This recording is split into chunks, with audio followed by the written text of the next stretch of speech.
Hi Homeworthy, it's Courtney Petit. Welcome back to my house. I wanted to show you how we're decorating for Christmas. Come on in.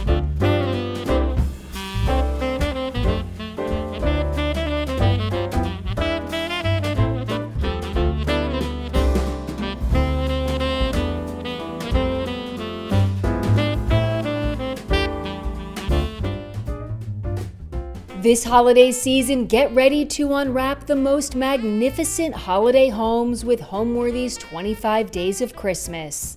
For the month of December, we'll take you inside the most heartwarming houses, decked out for the holidays in true festive fashion. From twinkling lights and elegantly trimmed trees to sparkling ornaments and cozy holiday charm, these homes capture the warmth, wonder, and beauty that make this season so special.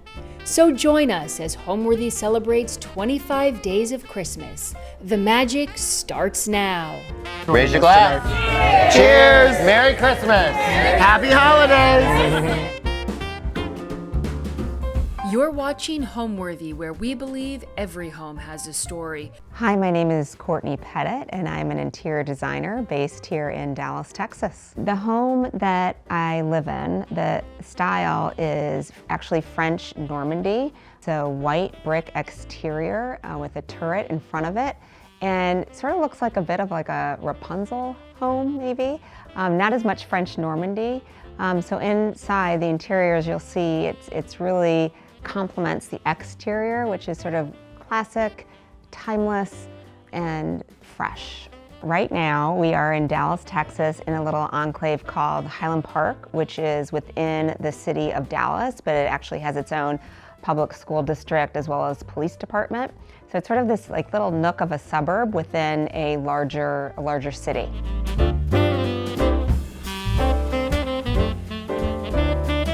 So welcome to the formal living room in my home, where I want to show you where we spend Christmas as a family. This is where we open presents and spend Christmas morning together with a fire that is currently on right now. So some of you may have seen my original Homeworthy tour, and you've seen this room. Not a lot has changed since you saw it previously. When we moved into the home, all we did was we painted the walls. We did a fresh coat of paint. We got some new furniture in here. We got my favorite sofa that's curved from Trading Treasures in Lake Bluff, Illinois. And it's become a formal space, but again, it's comfortable and it's where we live every day. So if we go over here, I want to show you the tree, which is my favorite tree. And it's a little bit, this year, it's a little bit of a Charlie Brown tree. It's a little bit short. It's not as full as I'd like it to be, but that's the fun with having a real evergreen tree here in Dallas. It really gives the house a nice scent and really feels like Christmas. And this is a tree that I love the most. It's my favorite tree in the house because it's where we put our ornaments that have been passed down, or our ornaments that we've given to our children over time. And it's also where each year we send out a holiday card, and I like to punch holes in it and put the holiday card on the Christmas tree each year so that we have a place to look at our family photos year after year. So here you can see some of these fun ones, like this is my youngest daughter in 2015, if they would have any, school photos. This is a cheer ornament that she had one year when she was on the Outlaws team at Mustang Cheer. This is my oldest daughter. This is one of my favorites. When I worked at Goldman Sachs in New York, they had a fabulous backup childcare center, and I was able to take her there. I'd be working upstairs, and she'd be in the basement at the childcare center, and they'd send pictures during the day, or they'd come home with a little nifty little art project that they were working on, and that's Victoria when she was 9 months old, and she's almost 21 now. You can see some of our holiday cards over the years that are interspersed here. This is Victoria's, when she was on the tennis team at Highland Park High School, and that was a Christmas gift one year that they had. We got this ornament here. This is one of my favorites, the year that we moved to Texas 11 years ago, and you can see the big Texas boot. This is when Victoria, had her ballet slippers when she did ballet that year in 2007. You can see some more holiday cards. This is one of my favorites, actually. This is me when I was, I think, maybe 6 years old. No, that was 1977. I was 4 years old. Now you know my age. But it's a little piece of holly with my picture in it. And then I've also put pictures of the girls when they were babies and put them in like little silver frames here around the tree as well. Just because it just gives me joy to see that and joy for them to see it as well. And then we've collected some other ornaments over the years, if some have broken here or there. And one ornament that's really special to me is one that my grandmother made. We called her Nani. And when she was sick, towards the end of her life, she was in bed a lot, but she was still very sharp. And she loved to make pin needle ornaments. And I have one on the tree here, and then a bigger one that you're going to see in the dining room in a little bit. So let me show it to you over here. So there's a couple here, actually. Here's one right here, and it would be like a styrofoam ball, and she would take ribbon and yarn, and then she would put different pins in it just to make them festive and pretty. There's one down here that she spent a lot of time on putting red yarn down on it, and then you can see the different pearl pins and jewels that she would use to make these. And they're just beautiful. I know we used to have more when I was growing up, and then my sisters and I when my parents moved out of their home, we took them and now use them on our trees, and they bring me a lot of joy because they remind me of my grandmother who lived in Milwaukee. And I just remember as a child spending a lot of time with her when she was sick and in bed, but she again was very sharp, and she would make these beautiful ornaments, and now they're here to decorate and be with my daughters, and that's makes me feel good to have her here with us. We're in a very formal room right now. But this tree, like I said, is very sort of Charlie Brownish. It's not full, it's not perfect. We got it around the corner at the local dealer. I think it's important to be authentic with your tree in your home. Even if you have a formal room, it doesn't mean you need a perfect tree, and this tree is far from perfect. The ornaments are sort of glopped together here on one side, and are not perfectly spaced, because my daughter and her friends actually came over and they were helping us decorate the tree this year. So I like the tree decorating to be more about spending time together and having fun together rather than making it perfect. And I think it can make a formal room even more comfortable and make it feel more like home. And we also like to keep some ornaments from our previous lives. So when we were in Chicago, my husband is a Chicago Cubs fan. This ornament right here is an ornament that I made in 4th grade that I've kept lots of years. Again, you probably know my age now, but this is probably 43 years old, this ornament right here. The year that I had a baby, the year I had Eliza, you can see 2012, that was an ornament that my sister gave me just to commemorate sort of important things that were going on in our life at the time, or that are important to us. And then you can see it interspersed with our Christmas card pictures that we send out. The first year that my youngest went to school, she got a school bus ornament. So again, our ornaments are things that have meaning for us in a particular year, or our Christmas cards are like this with my oldest daughter. She goes to UT, hook 'em horns. You can see the hook 'em horns ornament there as well. And one of my favorite ornaments is right up here. When we got a dog, it was my first dog ever in life, and maybe you'll see later in the video, we have a Dachshund, and here's the Dachshund, one of our special ornaments when he became part of our life as well. So each of these ornaments you can see, when Eliza was born, this was one that was made for her, Elizabeth Grayson, 2012. Important events that happen in our lives, or things that are a big deal that year for us, we'll typically get an ornament for, and intersperse it with family pictures that are on the tree. So we do have some presents under the tree as I get them now. I don't have children anymore who need to wait until December 25th. So now I can put some presents under the tree, and there's no rhyme or reason behind the wrapping. I don't use one wrapping for everyone. I don't use one wrapping for a specific child. I just sort of use the wrapping paper that's there when I get something and wrap it at the time. So you can see some of the gifts are down here. I like to use colorful wrapping, or if I see wrapping that's of a dog, of a Dachshund, then I will get that. So you can see right here some of the paper, because he looks like our dog Louie. I also love wrapping paper from the Enchanted Home, and there's topiaries and blue and white vases.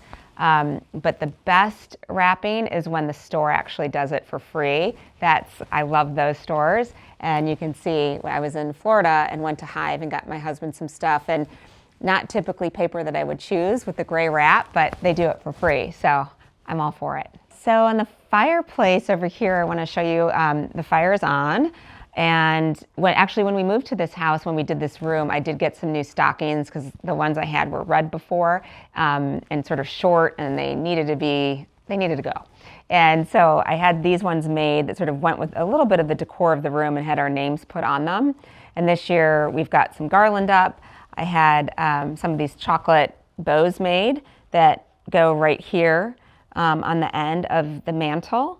And these silver pine cone trees were from my mother. I took them from the house there. And you can see everyone has a stocking. So Charlie, Courtney, Victoria, Liza, and when we got Louis, he couldn't be left out. So Louis also gets a stocking as well, and he'll get some treats in there from Santa Claus when he comes down the chimney on Christmas morning. So now I'd like to show you the sunroom where you can see a more put together tree.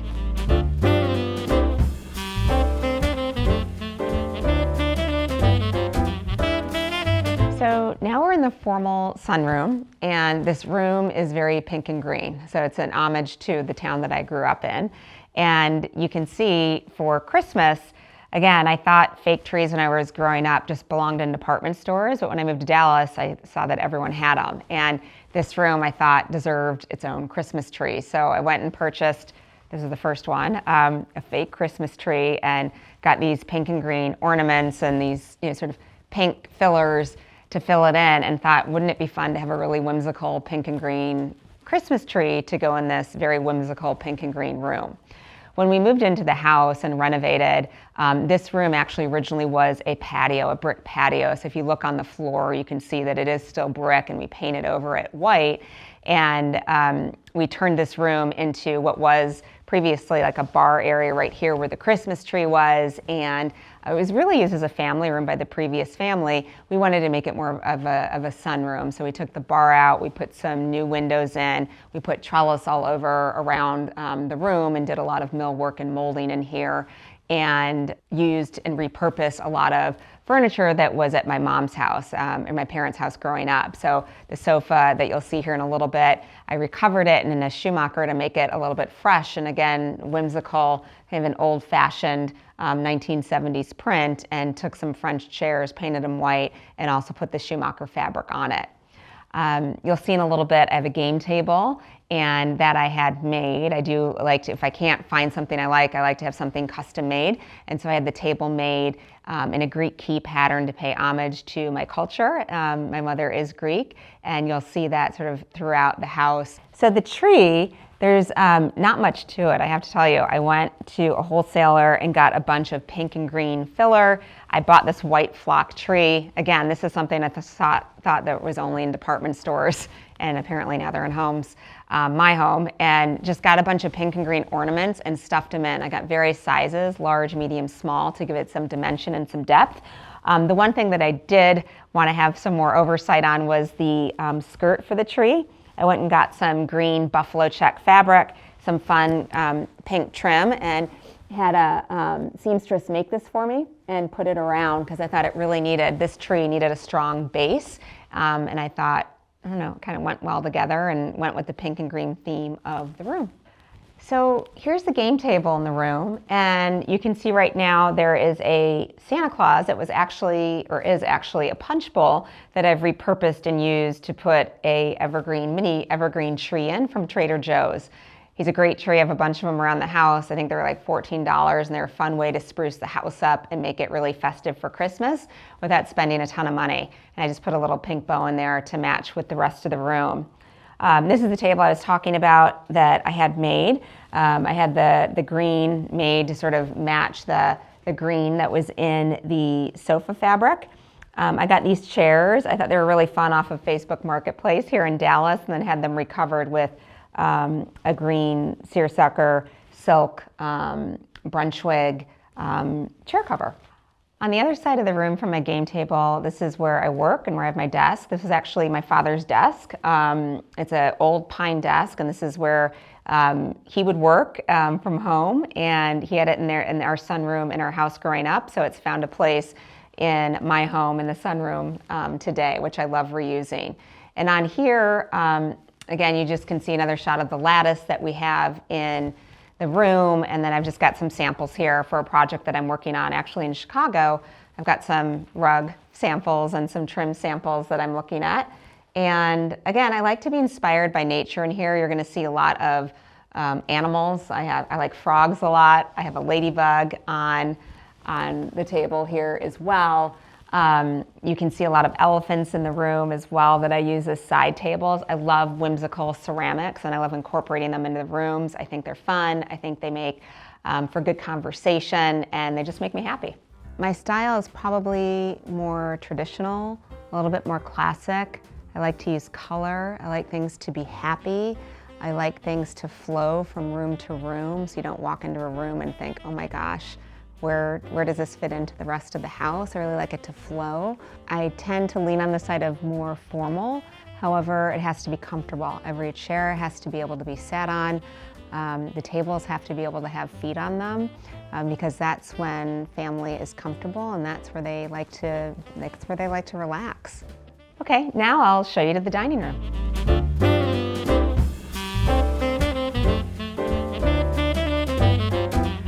So welcome to the dining room. I'm going to show you how we host for a holiday party that we're about to have, and I'll show you some little tricks that I have in the room. But what I want to start with first is a centerpiece. As I talked about in the formal living room, my grandmother had put together these pincushion ornaments, and there was one that she made that was bigger and that I had in my house growing up. At the Christmas time, we'd always put it in the front hallway and hang it from the chandelier. But at my house, I don't have a chandelier in the hallway to hang it from because it's a lantern. So what I do is typically we'll put it on the center table in the dining room so that everyone can enjoy it, and we can enjoy it for the month of December and really take a look at it. So over here, it's sort of a big gold one, and I loved this growing up because it just was so sparkly to me. And you can see it's really just, it's faded quite a bit over the years. This is probably almost 50 years old. But it's a really beautiful one where she had taken, this gold styrofoam ball, painted it, and put all of the pearl and, sort of fake little crystal pin cushions in here, and really made something so pretty. She had such an intricate eye and such attention for detail. I wish it was better intact. It does need some TLC, but it does get this one place, and it doesn't get moved a lot in the holidays because it is so fragile and very precious to me because my grandmother made it. So the table's a little bit whimsical. We are going to have some friends over for dinner, and on this one, what I've done is taken some clementines, which I love, and we'll use that to pour champagne in them, and people will typically eat them. So it's a fun little treat that I like to do around Christmas time, and then I just scatter the rest of the clementines and use it as the base of the centerpiece. And obviously we'll reuse those because we'll eat them.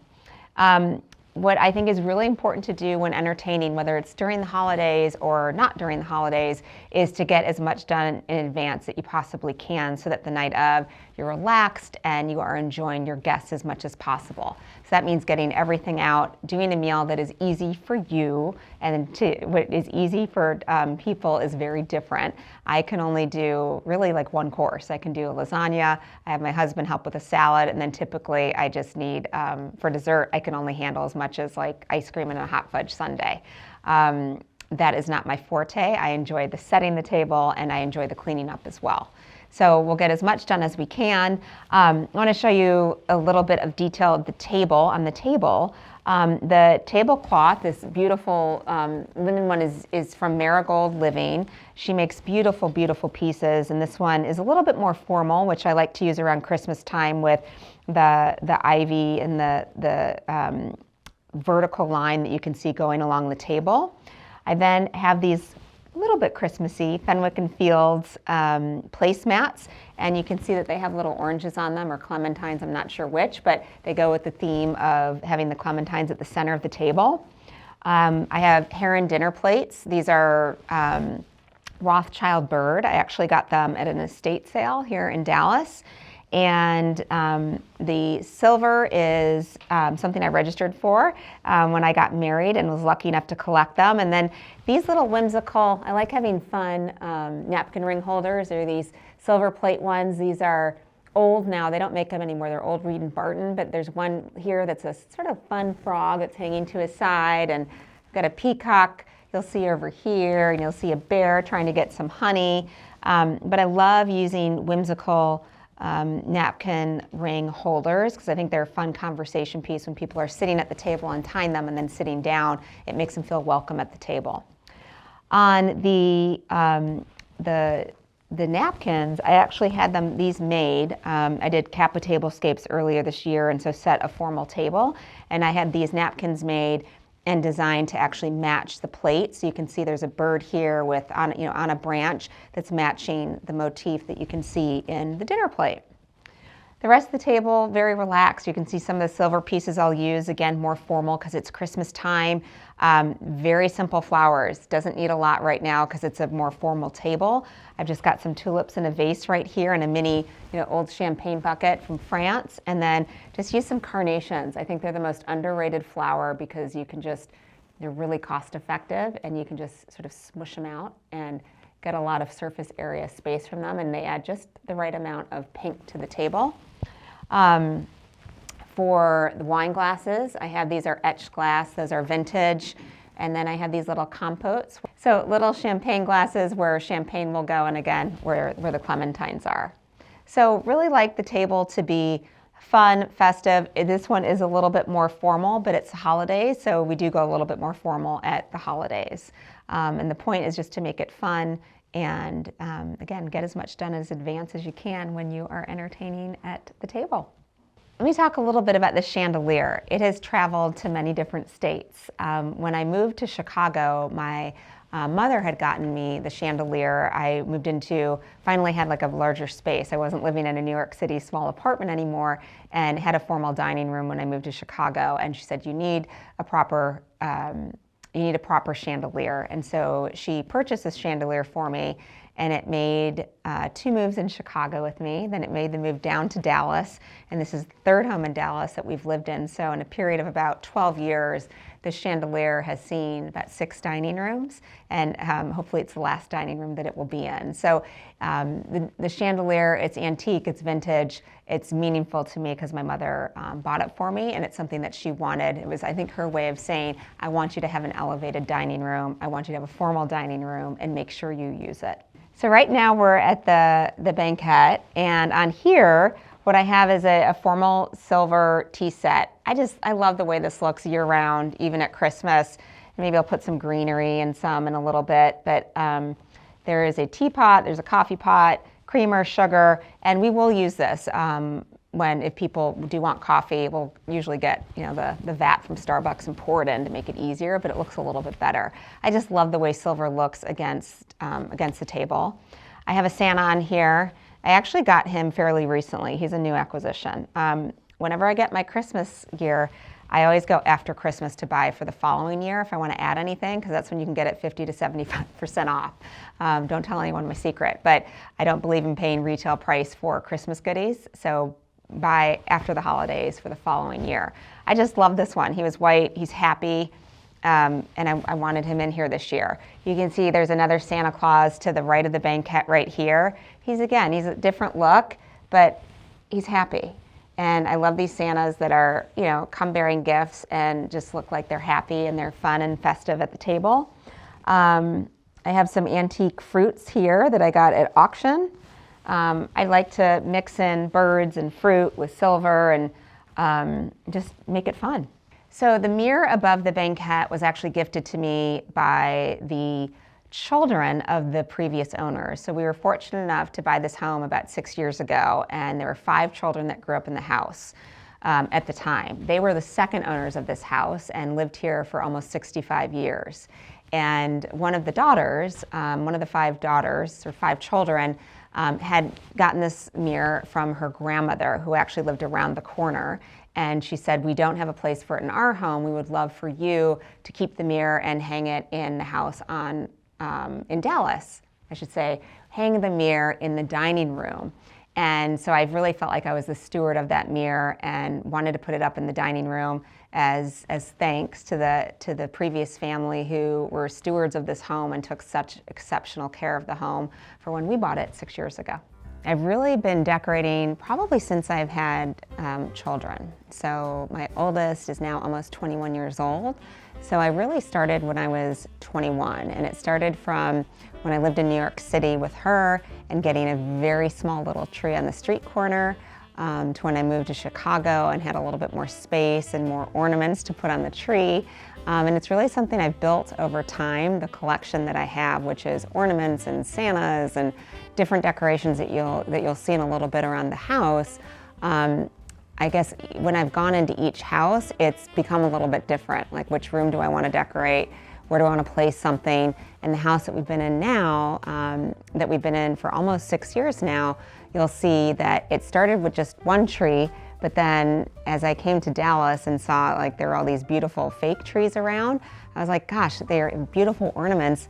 I have more rooms, why don't I get a couple of fake trees and use these colorful Jim Marvin ornaments? So you'll see in this house now, my style for decorating for Christmas has really evolved over time based on the space that I'm in and the city that I'm in, but it's always grounded in using family treasures that have been passed down.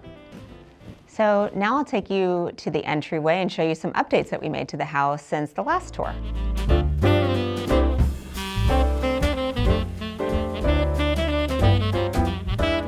So welcome to the entryway, and I want to show you some updates that we made to this space since the last time you guys were here. So I'm going to start with the table. I got a new tablecloth. Doesn't mean a lot, but I love blue and white and wanted to make it a little bit more festive when you walk into the room. And you can see that the holiday's in full spirit in here. I've got various Santas lined up on this round table to sort of greet people as they're walking in the door. I also use this old silver plate bowl to hold our holiday cards. It's a little early in the season, so we're a bit dry on them, but you can see this is where they are going to be housed, that as people are walking in or the kids are coming in, they love to see what holiday cards came in the mail that day, and they love to take a look at all of them. As you come through here, one of the things that we really wanted to do with the entryway was make it a bit more welcoming. When you came in previously, there were flat lines, there wasn't any molding, so we engaged the help of Wilson Fuqua, who's an architect here in Dallas, Texas. He's really a specialist in helping to preserve historical homes. So we had him come in, do some drawings for us, and then we executed them and wanted to get some pizzazz into the entryway. Originally, this home was built in 1934 as a spec house. And so you can tell sometimes with spec homes when they sell it or it's sold that the builder can sometimes lose some gasoline, so to speak, when it comes to really being particular about the fine details. And that's what had happened in the entryway. And so what we did is spend a lot of time, you'll see in a little bit, we punched through the turret to make the second floor feel a little bit more spacious. So we got some more ceiling height, and in the entryway we put a lot of plaster molding in. So let me show you. So before I go into the modifications that we made into the entryway, I want to play homage to what was original. And so the stairs we kept intact. We have the original iron molding, and then you can see the detail underneath the stairs that we also kept. It was a really awkward space right here in the staircase, and so what I did is had my upholsterer just make a backboard with some fabric and left it as a bench to sit on. And because it's Christmas and the holiday season, again, I had these bows made that were fun to tie in the blue from the table, and they've got some birds on them. You can tell, again, I like whimsical things. I like things with animals. And we've got garland going all the way up the staircase with the blue bows. So that's what's sort of original to the house and what was here, and what we've updated is everything that you can see with the crown molding. We also took, which was a very sort of square and short entryway into this other space, we punched it open and made an archway and then put all of the plaster in just to really make it a more inviting space. Give it more of a wow factor, whereas before it was just painted and we had some mirrors in it and it wasn't very exciting. So we wanted it to feel more open, more bright, bring more light in, and hopefully we've accomplished that. The other thing that we've done, I'm going to show you as we go up the stairs, because the entryway really leads up to the second floor.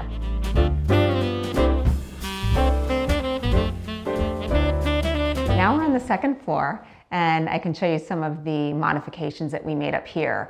Previously, if you saw on the home tour, it was a flat sort of 8-foot ceiling that was up here on the second floor, and you really couldn't put anything up here because it's a very tight space. If you look at the outside of the house, we do have a turret, and so what we did with Wilson is we punched open the turret and used some very specific molding that we studied. We looked at Dilbeck, we looked at lots of different moldings, and decided that we wanted to do something leafy that was reminiscent of Dilbeck, who also worked on the house. So again, we wanted to pay homage to the house and the original architects of the home. We put in a lot of the plasters here, you can see, with the window frame molding, and got 3 Gracie panels that we framed out to really give it some more, whimsical. You can see here birds, flowers, make it a happy space, one that felt a little bit more welcoming. And then you can see we got a French light fixture to, again, pay homage to really to the architecture of the home, which is French Normandy. So do I follow a specific theme, or does it change year to year? I really don't have a theme. I sort of put stuff where I think it belongs. The one exception to that would be the 2 fake trees that I purchased when I moved to Dallas. And when I grew up, fake trees were something you really saw in department stores. You didn't have them in the home. But in Dallas, where it's a little bit warmer, and it's harder for real evergreen trees to thrive, fake trees are really more commonplace. And I got into the Dallas movement, went in Rome and purchased 2 trees. And one really goes thematically with the color of the room. So I have the trees really to blend in with the color theme within that room. So you'll see those in a little bit. Oh, now we're gonna go into my daughter's room, where you can see how she decorates for the holidays.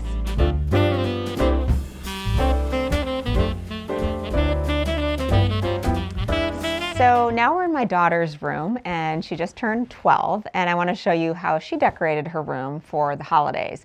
She got really into the spirit this year and took one of her most prized pieces of furniture, which is her new little makeup station. We, much to my chagrin, got her one for her birthday, and got it off of Amazon, actually. I think for like $100, but it's her most prized possession, and the place that she seems to spend the most of her time. So if you go over here, you can see this lovely piece of furniture. It's her makeup station, where she keeps her makeup, all that type of stuff, her potions, her perfumes, things that she likes to collect, what 12-year-old girls love to do. She spends a lot of time here, and she put little pink bows all over the bulbs. I tried to dress the piece up a little bit as much as I could. My husband and I were traveling, and I got her this stool, and we recovered it in this green fabric so I could make it a little bit more elevated than the plastic little seat that was there previously. She has a Christmas tree up next to her bed. She has taken our elf on the shelf, who no longer comes and does surprise visits anymore, but just sort of stays here. His name's Rumpelstiltskin, and put him up on her lamp, as you can see over there. And she has a pink tree that she actually decorates every year, and normally there are just bows on it, but this year she took her favorite ornaments from the tree downstairs and put them up here on her tree, probably because they obviously bring her joy, and it's something that she wanted to look at every day. So we'll take a look at her tree. So some of her favorite ornaments that she took is baby's first Christmas. So this is one of the ornaments that she received when she was obviously born. You can see it says Eliza in 2012. She's a Starbucks fanatic. I don't know if any other tweens out there are, like my daughter is. I try and cut it back, but she put there's a Starbucks ornament. She likes ice cream, she likes macarons, and her favorite ornament is, there's another Dachshund. You can see there's Dachshunds everywhere. We have like what is akin to our little Louie in the tree here as well. Eliza likes to go to the beach. She likes to collect seashells, so that's a seashell she has, and then another pink drink over there. So some of the things that bring her joy that she likes to wake up and look at every morning are right here in her room. So one of the enhancements that we've made to the house since moving in is remodeling this bathroom. So it's a tween bathroom, and what was in here before was a square old dingy tub that really needed to go. So we took out that square tub that was original to the house and put in a proper shower, which I think every tween girl needs a proper shower. We put some penny tile on the floor, put some white bright, whimsical wallpaper, wall covering up from Schumacher, and did this sort of white feathery mirror to give my daughter some more space to put some of her beauty potions on. So this has been a fun project that we did last summer to enhance the space because I'm finding she spends a lot more time in the bathroom now than she ever did before. My inspiration for decorating for Christmas comes from what I was used to growing up. So what did my grandmother do? What did my mother do? What do my sisters do? What do I see in their homes? I also like to take inspiration from things that I see on Instagram or in magazines. People do such a beautiful job today putting things together in such unique, elegant ways. I think there's a little pieces to take really from anywhere, from your past, from the present, and to really make it, put it all together and make it comfortable and make it home.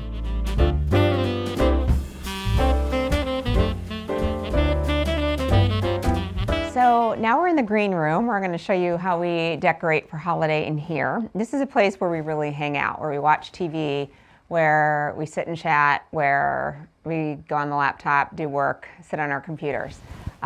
It's a comfortable, it's a really homey place. It's a cozy place. In one of my favorite rooms in the house. So you can see here we have the mantle decorated. I remember earlier I had said that real trees and sort of themes for me were really just found in department stores. Well, I did bring that to the green room as well, and you can see I've got some of the lavender and green and chocolate brown, which are the colors that are reminiscent in this room. I brought them into the Christmas decor as well. And so I had bows made that were put on the lamps right here. And the same sort of ribbon is going through the garland that's around the fireplace. The fireplace is original. We didn't change that when we moved into the house. I love the blue and white Delft tile. I just added some andirons there, and you can see it's flanked by some copper pots. And my favorite way to decorate around the house is to use the Trader Joe evergreen trees for $12.99 and put them in copper pots or whatever vessels really make sense, and they really make a room festive, and it's an inexpensive way to bring some holiday cheer to really any room. So the fire is something I love to have on as much as we can, as much as weather allows in Dallas, as long as it's not too hot. But if it gets below 50 degrees, we will absolutely have the fireplace on. Now we'll go see the tree. So this is a second faux Christmas tree that I purchased for the home. And the final one. I will not purchase any more. But again, I wanted to keep the theme of this tree with the colors in the room. And with this one, it's not flocked, it's just a green tree. And bought a lot of these Jim Marvin ornaments that really look like, I don't know, they look like bubble gum to me. They're just really fun looking and really shine nicely through the light. But got purple, greens, chartreuse, and different shades of brown. And you can see that the ribbon that was on the fireplace is woven in throughout the tree. We use sort of goldy little branches to fill in and stuff the tree where there was some empty space to make it really like a fluffy, full, proper Christmas tree.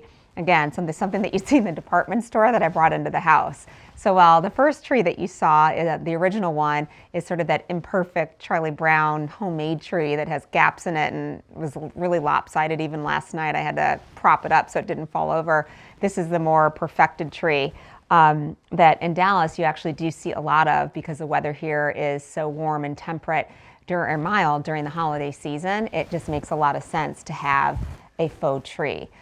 Growing up in Chicago, that's not something that I was not able to part with, not having a live tree in the house. So thought I'd marry the best of both worlds and have the one original tree and then put the two faux trees up in the two rooms and match the colorway to those specific rooms. So this has become a favorite tree. No gifts under it. It's strictly just decor for the holidays. So as I mentioned, we are in the green room, and it's a color that makes me feel cozy. It brings the outside in because you can see some of the greenery when you look outside. I like green, I like blue. Color makes me happy, and whatever colors I think make you happy, you bring into your home as well in different ways that really uplift your spirits. So what is my favorite part about the Christmas decorating process? I don't know that there is one because it's a big job. It's taking things down from the attic and pulling it out and making sure that nothing's broken year over year. It's actually quite an undertaking, but through it, what I do like doing is over Thanksgiving with my 2 daughters and with my husband, so as a family, we will put it all together. And it's that time spent together and looking at old ornaments together that's fun. So there's typically a story with each one, and we'll get a laugh out of it. Or we'll see the elf on the shelf come out and say, remember when. So although it can be a real pain in the neck to take it all out and to put everything up, it's the family memories that are made while we're putting it up. So that's it for the green room. Now we are going to go into the solarium where you can see where I'm planting a couple things for Christmas.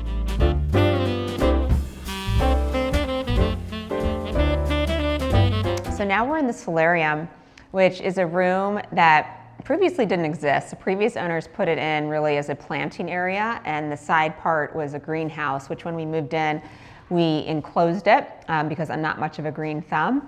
And we really wanted this place, which was really a connector from the garage to the main part of the house, to be a room that could be used for entertaining, for eating, for dining, for planting, whatever we wanted it for.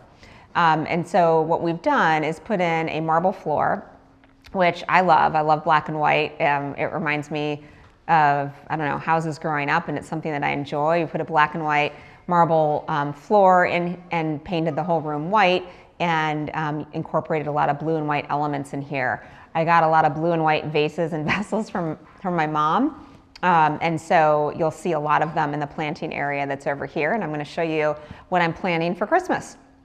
So the space we're in right now was a former greenhouse, which we enclosed because I really don't have much of a green thumb. We kept the original shelving that was in here, and there was a sink that was previously there that we remodeled and just put in a new sink that we use for planting or whatever we're doing around the house. And you can see it's sort of a storage area for me. It's a place where I'll put different vessels, I'll keep different plants. So we're in the greenhouse, and this has become a space where I'm able to use storage to put all the pots that I have. And I'll also plant some things for Christmas as well. I like to plant with the girls so they can get their hands dirty, and they can plant some paper whites or amaryllis bulbs, which you'll see sit in the sun and cook in here before they're ready for prime time for the living room or for the green room or other areas of the house.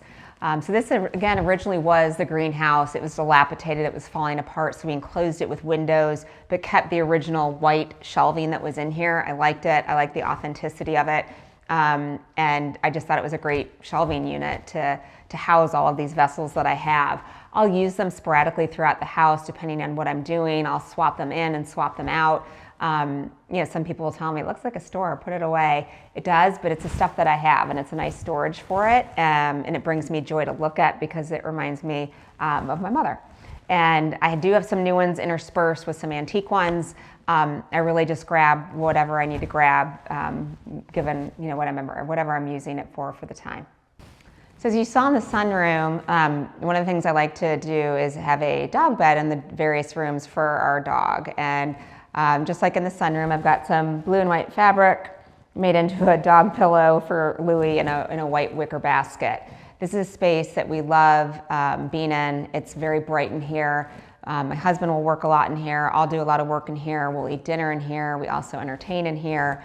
It's just a fun space that goes into the outdoors and makes us really happy. So this is a space that brings us a lot of joy. My husband will sometimes work in here. It's an office for him. I will sometimes work in here. It was a school for my youngest daughter during COVID. There were 6 girls that would come here, and we would teach them every day. So this space has gotten a lot of use and has a lot of different purposes. It goes right into the outdoors. It goes to the pool, to the outside. And is a space that brings us a lot of joy for originally starting really as a connector from the main house to the garage. So what does home mean to me?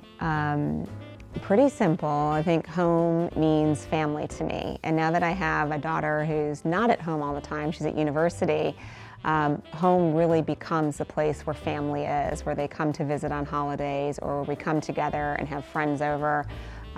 It's a place to feel comfortable, it's a place to feel safe, it's a place to sort of seek refuge from the outside world when you need it, and it's a place where you can be yourself.